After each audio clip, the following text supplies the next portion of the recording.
रोटी आलु चना वाउ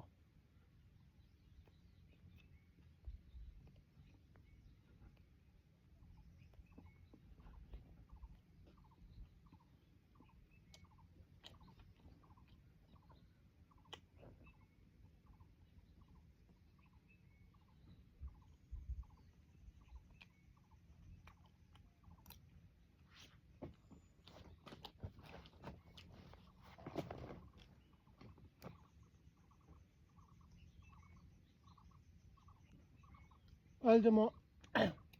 माथि धरानको चिन्ने डाँडादेखि बाइक चाहिँ मेरो चिन्ने डाँडामा छ त्यहाँदेखि हिँडेको त्यहाँबाट हिँडेर बाखुप हुँदै सुलीकोट हुँदै माने भन्ज्याङदेखि जस्ट माथि एउटा अहिले नयाँ ट्रेल बनेको छ यो मुन्दुम याक्तुङ मुन्दुम ट्रेल यो ट्रेलको नाम चाहिँ त्यसको बिच बाटोमा भोक लागेर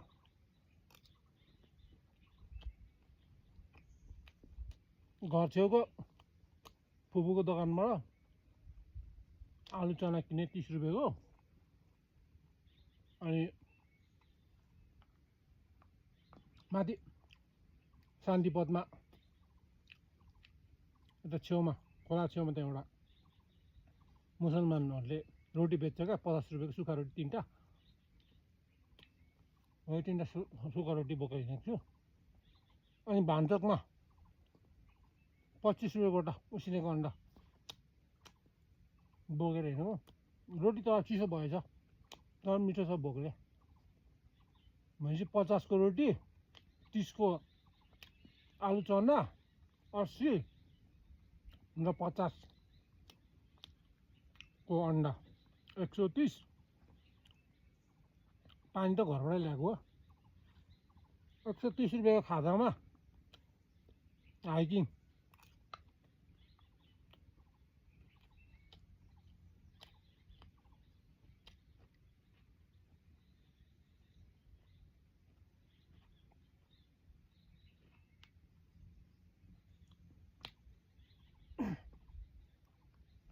यो यस्तो हेर्दाखेरि रोटी छ तर यसमा कतिजना मेहनत होला आटा के को बनिन्छ आटा आटाको रोटी हो यो मैदाको होइन के को बनिन्छ हौ आटा केबाट बनिन्छ गहुँको आटा गहुँ रोप्नुलाई पहिला के गर्नु पर्यो पहिला खेतबारी जोत्नु पर्यो मान्छेको परिश्रम लाग्यो त्यहाँ गोरुको पनि लाग्यो अथवा ट्र्याक्टर जोतेर बिउ छर्नु पर्यो बिउ छरेपछि के हुन्छ पानी लगाउनु पर्यो दिनरात हेर्नु पर्यो पानी पुगेन भनेर खाद्य लगाउनु पर्यो औषधि हाल्नु पर्यो किरा लाग्छ कि भनेर अनि अलिक ठुलो भएपछि त्यसलाई छाट्नु पनि पर्यो होला फेरि त्यहाँदेखि ठुलो भएपछि अलिक पाकेपछि काट्नु पर्यो छाट्नु पर्यो मिल लानु पर्यो कुटाउनु पर्यो अनि मान्छेले रोटी बनाउँछ अनि मैले यसरी खान्छु कतिजनाको मेहनत रहेछ यो आलु चना पनि त्यस्तै हो थ्याङ्क यू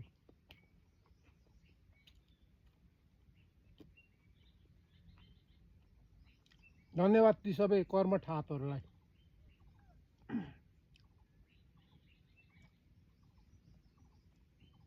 धन्यवाद मेरो छोरालाई पनि जसको कमाइ 7 समुद्र पारी बसेर विचार दुःख गर्दैछ दुःख गरेर पठाएको पैसाले म चाहिँ यहाँ आनन्दले घुमेर डुलेर खाँदैछु thank you to my amazing सन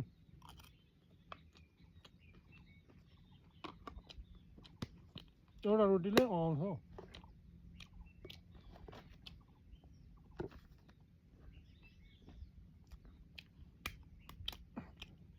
भान्चोकको अन्डा भान्चोकमा किनेको भान्चोकको अन्डा त हो अन्डा त कुखुराको हो तर भान्चोकमा एउटा बहिनी रहेछ 25 रुपियाँ ठिकै हो 25 रुपियाँ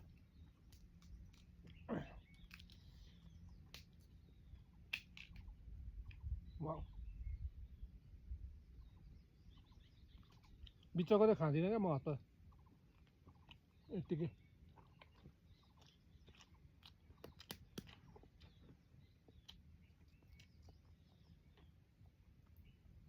आधैमा भोक लाग्यो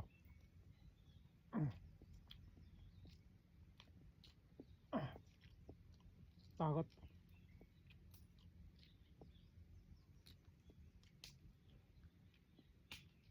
खास यहाँ आउनुको उद्देश्य चाहिँ हाकिम पनि हो अनि अर्को चाहिँ मेन चाहिँ यहाँको गुराँस यहाँ चाहिँ गुराँस फुलेको फुलेन त्यो हेर्नुको लागि हो क्या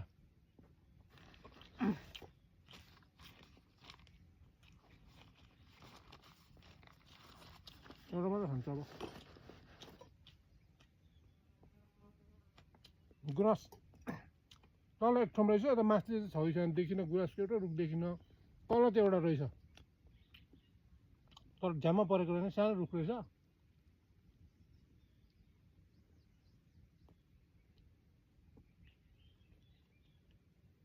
पोहोर चाहिँ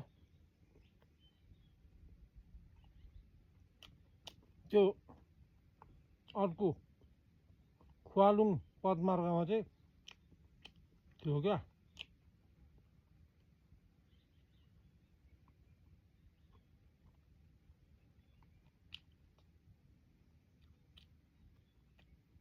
यो थाहा आएन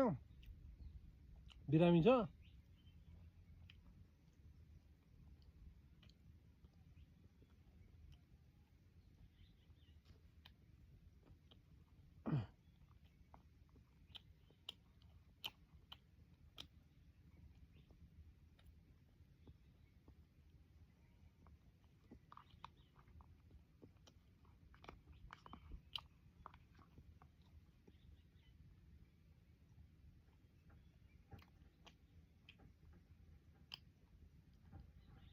यो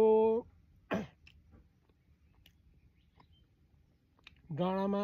गुराँस छैन जस्तो लाग्यो मलाई उतापट्टि खुवालुङले डाँडा छ त्यहाँनिर गुराँस जस्तो लाग्यो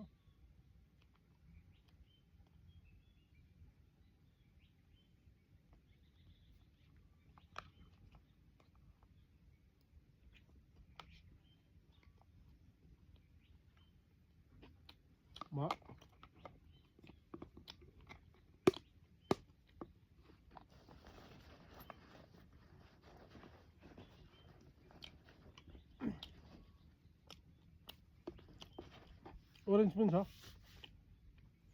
सुन्तला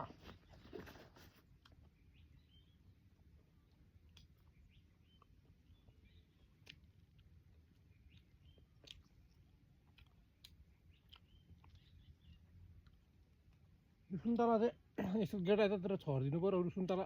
फल्छ कि हेरौँ फल्यो भने त दामी हो कहाँतिर यो एरियामा सुन्तला हुनुपर्ने जस्तो लाग्छ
इनकेस पानी हिजो पानी पऱ्यो चाहिँ पानी पर्छ कि भनेर रेनकोट पनि ल्याएको छु त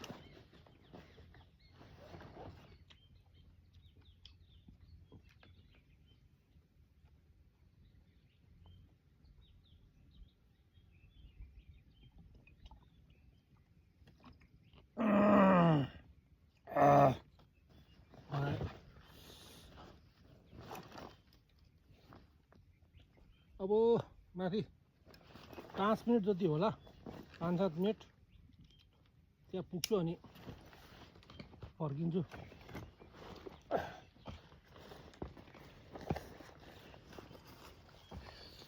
घन्टा 10 मिनटको भएछ।